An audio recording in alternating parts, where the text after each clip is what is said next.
It was Austin who said, you know, I've been studying RTI and it is perfectly aligned with PLCs.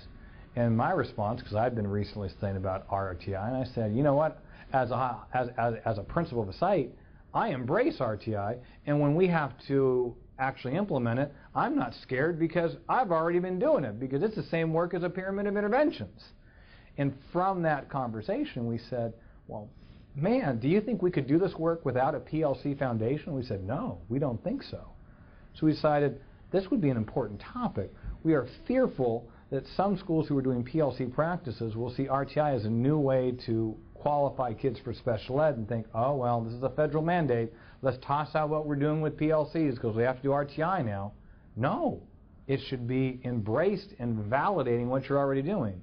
On top of that, for schools that are not doing PLCs, if they're required to do RTI and are wondering how to do it and do it properly, that would bring people to PLC practices, because the only way to do it effectively would be through PLC research.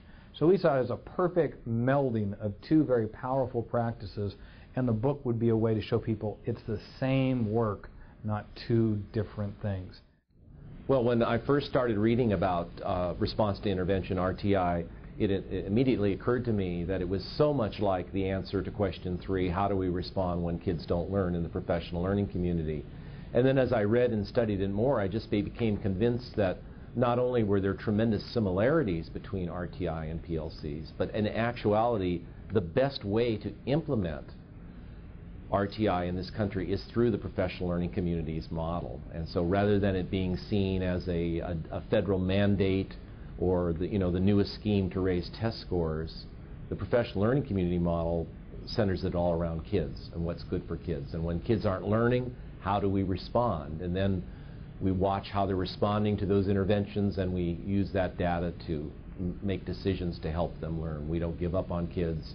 Failure's not an option. All of those things that are inherent in the PLC are there in RTI.